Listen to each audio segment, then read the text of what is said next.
네, 3년 5개월 만에 코스피 3천 돌파가 나왔습니다. 국내 증시의 상황에 대해서 면밀히 살펴보는 것도 중요하겠지만 글로벌 매크로 환경에 대해서 그 변화에 적응하는 것도 필수적이기 때문에 오늘은 연중워처 시간 이어가 보도록 하겠습니다. 오늘 함께 하실 분부터 소개해 드릴 텐데요. 이코노미 21의 양영빈 기자와 함께합니다. 기자님 안녕하세요. 네, 안녕하세요. 네, 오늘 코스피 3천 돌파가 드디어 나왔고요. 이제는 코스피 5천 가자라는 이야기들이 스멀스멀 올라오고 있습니다. 오늘 정말 기쁘신 저희 투자자분들과 함께 오늘 주제부터 확인해 보시죠. 오늘 주제는 이렇게 잡아주셨습니다. 6월에 FOMC 경제 전망 분석 이렇게 잡아주셨는데 어제 투자자분들의 관심이 집중됐었던 게 바로 이 FOMC 회의 결과였습니다. 많은 분들이 알고 계시는 것처럼 기준금리는 동결이 됐고요. 점도표가 상당히 중요하게 그 시그널들이 나타났는데 어떤 내용들이 나왔을까요? 네, FOMC는 1년에 8번을 엽니다. 그러니까 대략 한 달 반에 한 번씩 네. 이 정도고요. 그중에서도 특히 3, 6, 9, 12월에 열리는 FOMC가 이제 굉장히 중요한데요. 네. 거기에는 이제 뭐가 나오냐면은 점도표라는 게 나옵니다. FOMC가 열렸다고 무조건 점도표가 나오는 건 아니고요. 딱 3, 6, 9, 12에서만 점도표가 나오고 또 중요한 게 뭐가 있냐면은 앞으로 향후 미국 경제가 어떻게 될 것이다. 그래서 연준은 금리를 뭐 어느 정도로 뭐 유지를 할 거다. 네. 그리고 뭐 이제 GDP는 어떻게 될 거고 제일 중요한 3개 지표 있죠. GDP가 있고 그다음에 실업률은 어떻게 되고 그다음에 인플레이션은 네. 어떻게 될 것인가 그걸 보는데요. 근데 FOMC 하면은 이제 보통 이 점도표가 이제 일종의 꽃이죠. 이게. 네. 그런 이거를 이제 보시면요. 우리 그림을 보시면은 파란색과 약간 흐린 노란색이 있는데요. 파란색이 지난 3월에 FOMC에서 네. 점도표예요. 그다음에 파란색은 이번 건데요. 크게 이제 2025년 전망이 있고 2026년 전망이 있고 그리고 뭐 27년 뭐 이렇게 있는데 뭐 네. 사실 그 2, 3년 후 일은 누구도 모르잖아요. 그다음에 이제 장기 전망이 있고 한데요. 우리 2025년 즉 이제 한 6개월 남은 이 연말까지 이 연준 위원들은 이 기준금리를 어느 정도로 할 것인가 이렇게 이번 6월 전망을 보시면은 그 2번 인하하는 거 그 밑에 파란색 화살표 있죠. 네. 이게 이제 제일 많았어요. 이걸 뭐 중위값이라고 부르기도 하는데요. 어쨌든 이게 제일 많았는데 문제가 뭐냐면은 그냥 가만히 있는 거, 노컷이라 그러죠. 그게 이제 맨 위에 있는 3월에는 그게 4명이었는데, 이번에는 7명으로 늘어났어요. 많이 늘어났죠.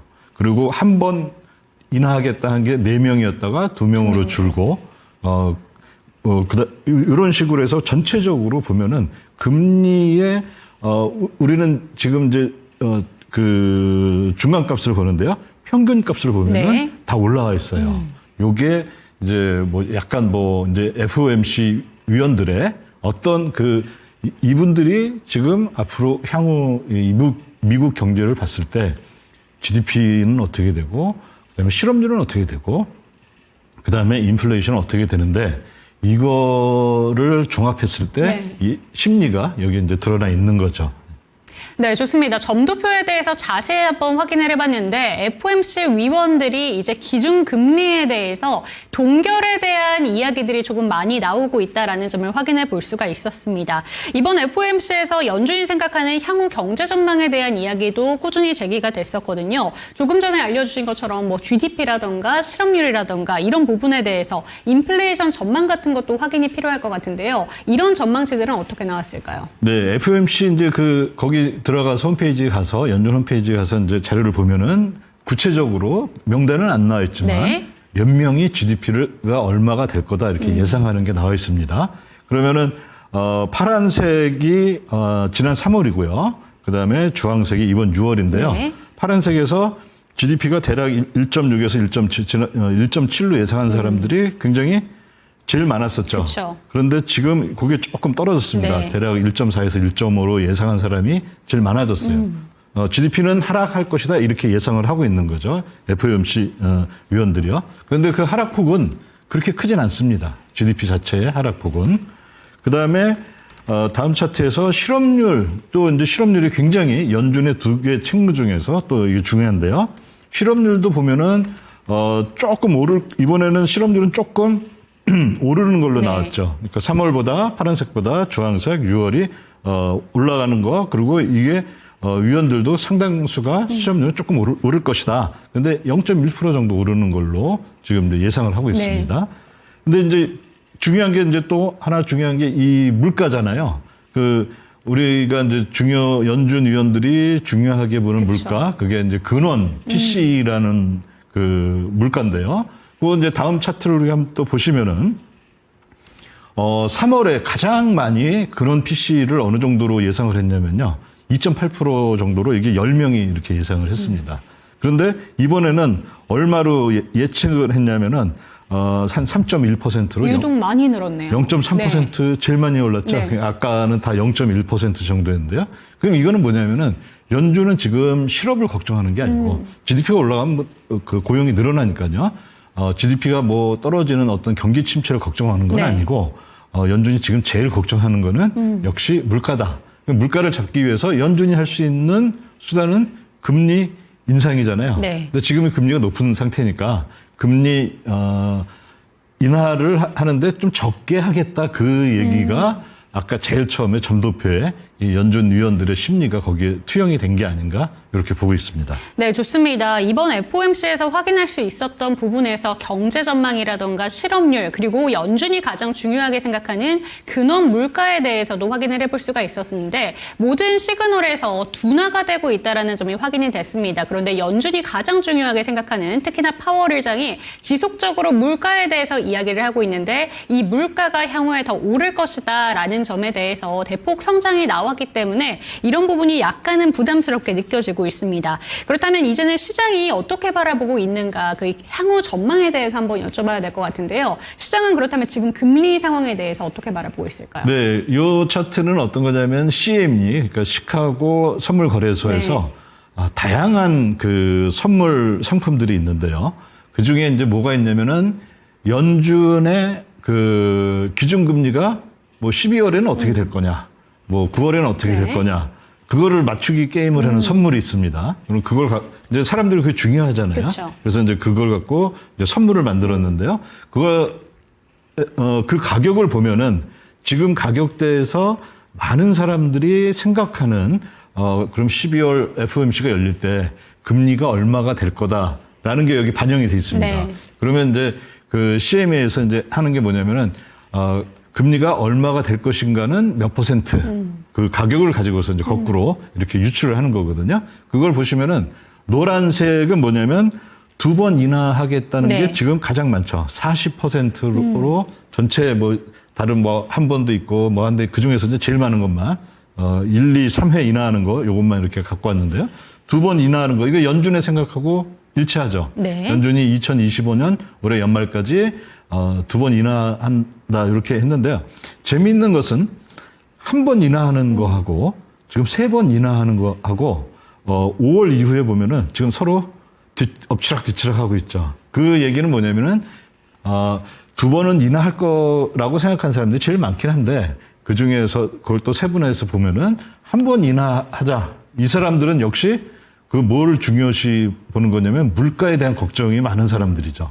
그 다음에 빨간색 요거는 3번 인하하는 건데 여기는 물가는 지금 별로 걱정이 안 되고 오히려 그 실업률 네, 또는 고용 상황. GDP 네. 예, 이쪽이 이제 걱정이 될 거다 이렇게 보는 거죠.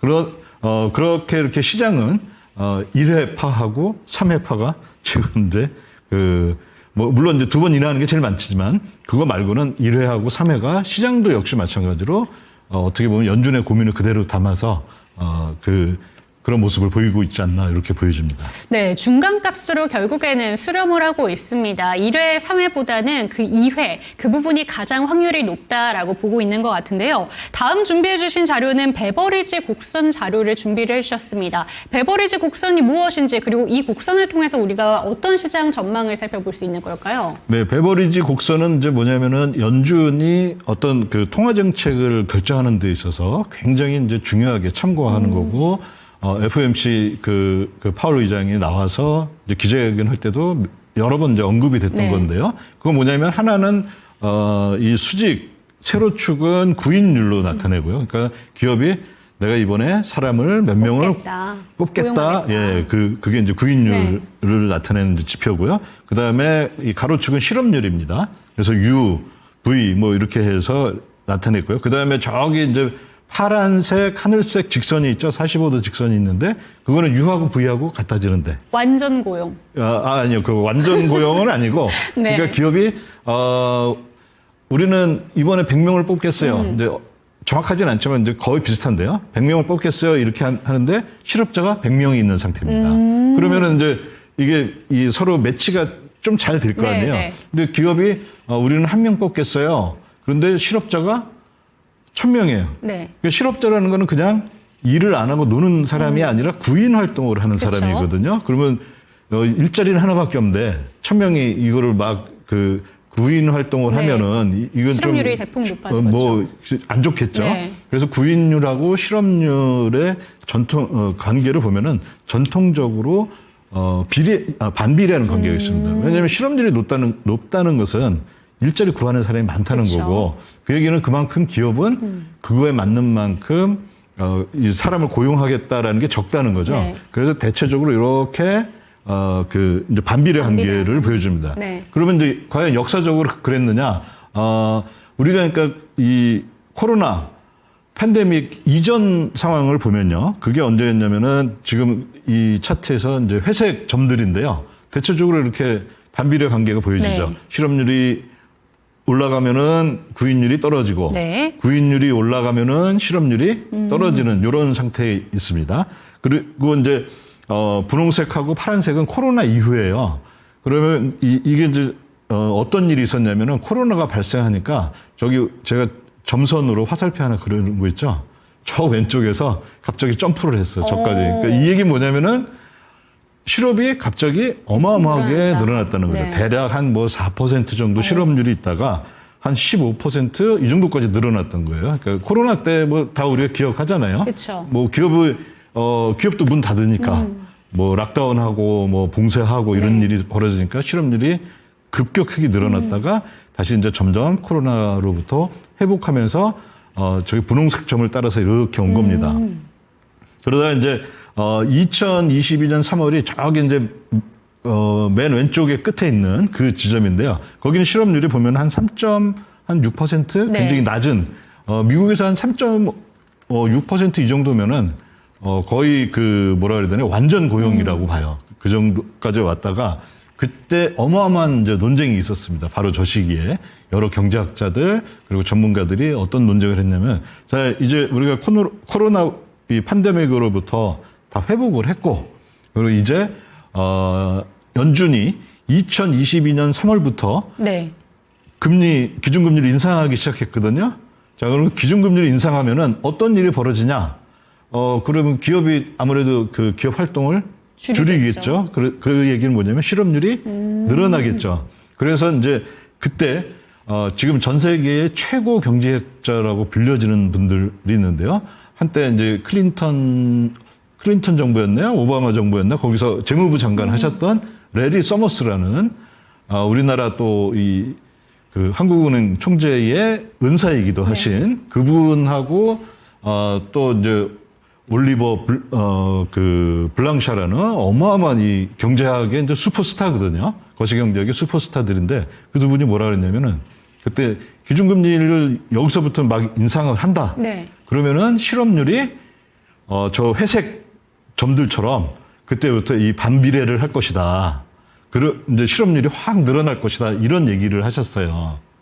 그런데 그때부터 무려 지금까지 거의 3년간 저 파란 점들이 저 맨 왼쪽 위에서 아래쪽으로 쭉 수직 하락했죠. 수직 네. 하락했다는 건 뭐냐면은 가로치기 실업률이니까 실업률이 변하지 않았다는 거예요. 크게 변하지 않으면서 고용률만 굉장히 높았다가 코로나 이제 팬데믹이 지났으니까 기업은 막 고용을 막 하려고 그러겠죠. 구인을 막 하려고 그러는데 그때 이제 구인난이 있고 하지만 점점점 구인은 쭉 떨어지는데 실업은 그냥 가만히 그 상태에 있었던 거예요. 연준 정책에서 연준이 뭐 잘못한 것도 많고 인플레이션에 대해서 잘못 집은 것도 많았지만은 저 사례는 사실 굉장히 이례적입니다. 3년간 저런 일이 이제 발생을 했던 거예요. 자, 그럼 지금은 어디냐? 네. 지금 어디냐면은 지금 조금 이제 지금 잘 안 보이시는데요. 그 빨간 직선 바로 위에가 올해 5월인데 올해 5월 지표는 아직 사실은 안 나왔습니다. 그러니까 이제 실업률만 나와 있고 부인율은 안 나와 있는데요. U는 V 근처에 있어요. 그 얘기는 뭐냐면은 이제부터는 저 회색 점들을 그런 그 움직임을 보여줄 가능성이 높다 이렇게 보는 거죠. 네, 그러니까 경제학 대가들도 이 시그널이 좀 틀렸을 정도로 그동안은 고용률과 실업률 부분에 있어서 예측하기가 참 힘들었다면 이제부터 걱정되는 게 실업률이 대폭 늘어날 수도 있다라는 점을 경계해야 된다라는 점을 짚어주셨습니다. 이렇게 곡선까지 한번 살펴봤는데요. 그렇다면 전문가들이 좀 바라보는 GDP 경제 성장에 대한 전망은 어떻게 바라보고 있을까요? 네, 여기 이제 차트에서 이 연두색은 아틀란타 연준이 이제 발표하는 GDP 전망입니다. 최근에는 너무 많이 틀려가지고 좀 이제 많이 그 신뢰를 네. 잃었는데요. 어쨌든 거기는 대략 지금 한 3.4% 정도 2분기 전망입니다. 그 정도 할 거라고 예상을 하고 있는데요. 밑에 이제 파란색으로 선이 있죠. 그리고 그 하늘색으로 네. 이렇게 위아래 폭이 있는데 전문가들한테 물어봐가지고 어느 정도 될 거냐. 그러면 이제 굉장히 높은 성장을 얘기하는 전문가도 있고 그렇지 이제 평균적으로 중간값이네요. 네, 거의. 저게 중간값입니다. 네. 거기가 대략 한 2% 가까이 성장할 것이다. 2분기예요. 그 정도 생각을 하고 있고요. 그럼 역시나 좀 차이가 많이 나네요. 예, 그거는 이제 뭐 이게 정확한 건 아니고 네. 전망치니까 이거 참 뭐라고 얘기할 수는 없는데 어쨌든 시장에서는 한 2% 성장을 한다는 거는 이게 실질 성장이니까요. 네.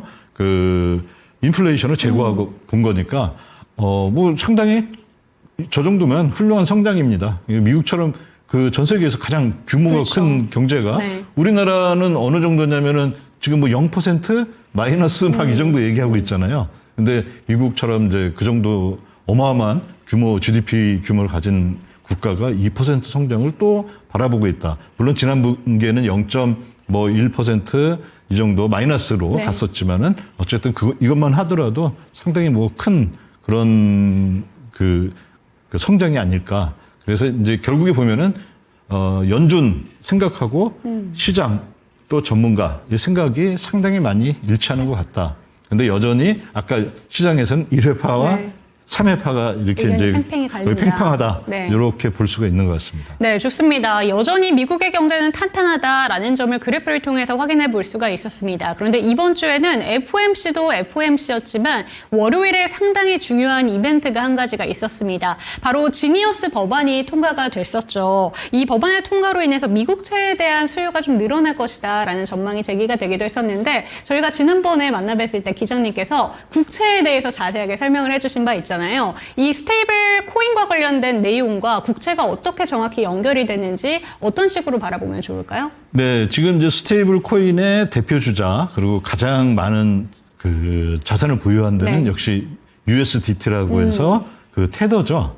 그리고 USDC가 있고요. 요즘 이제 막 주가가 네, 한참 서클. 올라가는 그게 있는데 그러면 이제 그 스테이블 코인 그 회사에 네. 요거는 이제 그 테더인데요. USDT 회사의 대차 대조표를 보면은 우리가 알 수가 있습니다. 물론 이 대차 대조표는 아직까지는 제가 봤을 때는 그 중요한 회계 법인들 있죠. 거기에 이제 이 승인을 받은 건 아니에요. 이게 자체로 발표를 한 건데요. 뭐 일단 믿기로 하고요. 그러면은 여기에서 가지고 있는 자산은 뭐냐? 자, 일단 쭉 보시면 단기국채 1%를 갖고 네. 있습니다. 그다음에 영래포를 갖고 있는데요. 저 영래포 하면은 우리 연준의 영래포가 생각이 나잖아요. 근데 그거는 아니고요. 저거는 뭐냐면은 정확한 레포 시장에서 용어는 뭐냐면은 현금을 빌려주는 사람이 있겠죠. 그럼 그 사람의 자산에는 영래포라고 표현을 합니다. 근데 영래포가 하루짜리냐, 내일 다시 받는 네. 그거냐, 아니면은 뭐 일주일짜리냐, 뭐 2주짜리냐, 뭐 다르겠죠. 그거는 이제 텀이라고 해서 텀 영래포라고, 그러니까 기간이 있는 거 이렇게 하는데 어쨌든 영래포는 대략 한 14% 두 개 다 합하면요. 그 정도 갖고 있습니다. 이 둘 다 단기예요, 이것들은. 그리고 영래포 말이 나와서 연준은 그러면 왜 영래포를 부채에 넣느냐? 근데 사실 연준이 이제 통화 정책을 하잖아요. 근데 레포라는 게 원래 있었어요. 그래서 그 자산에다가 이름을 레포라고 여기가 그냥 지어 놓은 건데, 왜냐면은 연준이 자기가, 그 미국 달러를 빌릴 거라고는 연준이 발행하는 데잖아요. 그 사실 MMF한테서 빌리는 건데 그런 생각은 꿈에도 생각 못 한 거예요. 그래서 그냥 레포라고 이름을 지었는데, 나중에 이제 통화 정책의 필요에 의해서 영레포를 도입을 했는데 여기다 또 부채에도 레포 이렇게 쓰면 안 되니까 거기서 이제 영레포라고 쓴 것뿐이고, 어쨌든 시장 관습은 자산인 경우는 영레포라고 쓰고 그걸 대출받은 사람이 있을 거잖아요. 그럼 그 사람은 레포라고 부채에다 이렇게 씁니다. 어쨌든 그리고 이 테더의 자산 중에 또 MMF에도 투자를 합니다. 여기는. 그러면 그게 한 5.2%인데요. 그리고 기타는 현금 같은 거, 네. 현금도 뭐 갖고 있겠죠. 그러면 99.9%를 테더 같은 경우는 단기에다가 투자를 합니다. 그러면 단기에 투자하는데 여기를 딱 보니까 단기 국채는 1개월부터 1년까지가 만기거든요, 보통. 그런데 그 중에서도 테더는 보면은 지금 90일 미만이에요, 다. 그 만기, 이 전체 이 단기 국채 구성을 보면은 지금 이제 있는 걸 딱 봤더니 만기가 언제야? 그러면 네. 3개월 이내에 있는 걸로 이렇게 구성이 되어 있습니다. 이 이야기는 뭐냐면은, 스테이블 코인에 대해서 지니어스 법안에 의해서 스테이블 코인을 이제 그 합법화를 열어줬는데, 그러면 스테이블 코인이 국채를 당연히 사겠죠. 근데 스테이블 코인이 국채를 사면은 당연히 국채 수요가 늘어나는데, 지금 미국 국채 시장에서 문제가 되는 거는 단기 국채는 전혀 문제가 안 돼요. 단기 국채는 그쵸. 그 당시의 수익률에 따라서 사람들한테 인기가 제일 좋은 상품이에요. 그래서 단기 국채는 사실 언제 주로 많이 발행을 하냐면은 그 위기 때, 그 2000년 닷컴 버블 터졌을 때, 그다음에 2008년 금융위기 있었을 때, 2020년 또 그 코로나 위기 있었을 때, 이때 단기 국채를 어마어마하게 발행을 하거든요. 근데 그 시장이 그럴 때도 다 소화를 해냅니다. 근데 정작 재무부 또는 미국 정부한테 중요한 거는 뭐냐면은 장기 국채예요. 그러면 스테이블 코인이 장기 국채를 사느냐? 못 삽니다. 네. 지니어스 액트에 나와 있어요. 그 만기가 93일 이내로 이내로 해야 된다. 이렇게 나와 있습니다.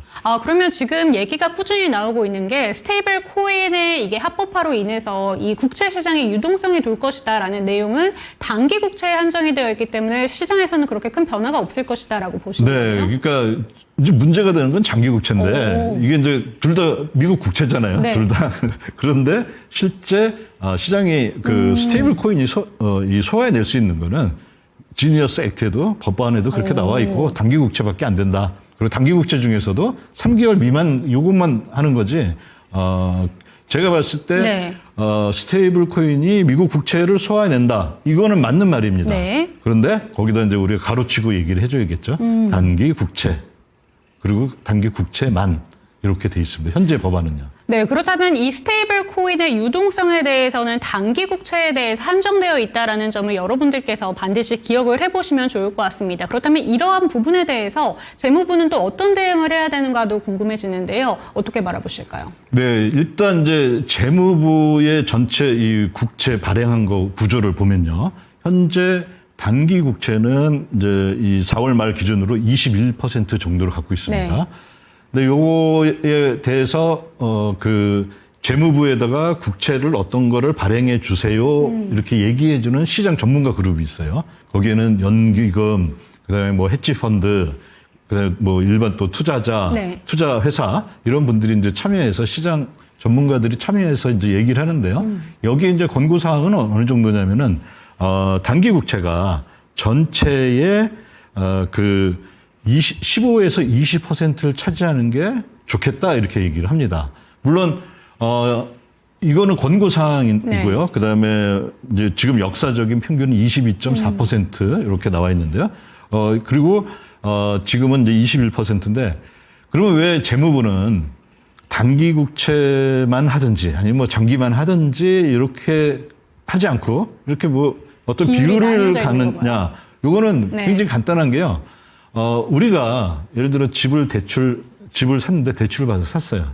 그러면 우리가 어떤 이제 그런 힘이 있다면은 이거 고정금리로 할 거예요? 변동금리로 할 거예요? 요걸 우리가 선택할 수가 그쵸. 있겠죠. 그런데 거기에서 보면은 쉽게 얘기해서 재무부가 돈을 빌리는 거예요. 국채를 발행한다는 거는. 근데 단기로 간다. 이거는 뭐냐면 변동금리로 가겠다는 거고 장기로 간다는 거는 30년짜리 내가 장기물을 발행을 했어요. 그거는 고정금리죠. 30년 동안은. 근데 그 사이의 비율을 재무부도 어떤 생각을 하냐면 납세자의 이자 부담을 결국에 이제 그게 그 세금에서 충당이 되는 거니까요. 국가의 이자 부담을 가장 뭐 최소화하는 그런 방법을 쓰겠죠. 그래서 그거에 대한 이제 전문가들의 얘기가 어떤 위기가 터지면은 단기 국채의 비율이 높아질 수는 있는데 지금 우리 차트에서 이렇게 삐죽삐죽 올라오는 것들 네. 있죠. 그게 위기 때예요. 다 단기 국채가 확 올라갔다가 떨어져 줘야 되는데 보통 이제 안 떨어지는 게 이번 2020년 코로나 이후에 그게 안 떨어졌어요. 그래서 베센트 재무부 장관이 그 당시 재무장관이었던 그때는 이제 베센트 현 재무부 장관은 투자자 사장이었거든요. 지금 트럼프 직전까지요. 그때 이제 어떤 얘기를 했냐면 야 너네 이 단기 국채를 너무 많이 발행을 네. 했다. 근데 보시면은 위기가 아닌데 단기 국채를 많이 발행을 한 거예요. 그러니까 저기 맨 끝에 이렇게 피크 쳤던 게 코로나 때인데 네. 그게 다시 확 올라왔죠. 그래서 그런 거에 대한 문제가 있으니까 우리는 단기 국채 이제 줄여야 된다가 지금 베센트 그다음에 그 경제 고문인 스티븐 미란의 이제 그동안 갖고 있었던 지론이었습니다. 그러면 이게 이제 앞으로 어떻게 될 거냐? 그거는 이제 또 그거에 대한 발행 계획에 대한 게 7월 말이면 나오거든요. 그때 이제 어느 정도 윤곽이 나오지 않을까 이렇게 생각을 해봅니다. 네, 좋습니다. 이번 주에 있었던 중요한 매크로 현황 중에서 FOMC 그리고 그 안에 있었던 점도표에 대한 이야기도 한번 풀어봤고요. 단기 국채가 어떻게 변화될 것인가 스테이블 코인과 관련된 내용까지 체크를 해봤습니다. 이 시간도 오늘 역시나 양영빈 기자님과 함께 다양한 내용에 대해서 풀어봤는데요. 오늘 말씀 감사드립니다. 네, 감사합니다. 네, 여러분들의 투자 판단에 도움이 되셨으면 좋겠습니다. 이 시간 마무리해보도록 하겠습니다. 시청해주신 여러분 고맙습니다.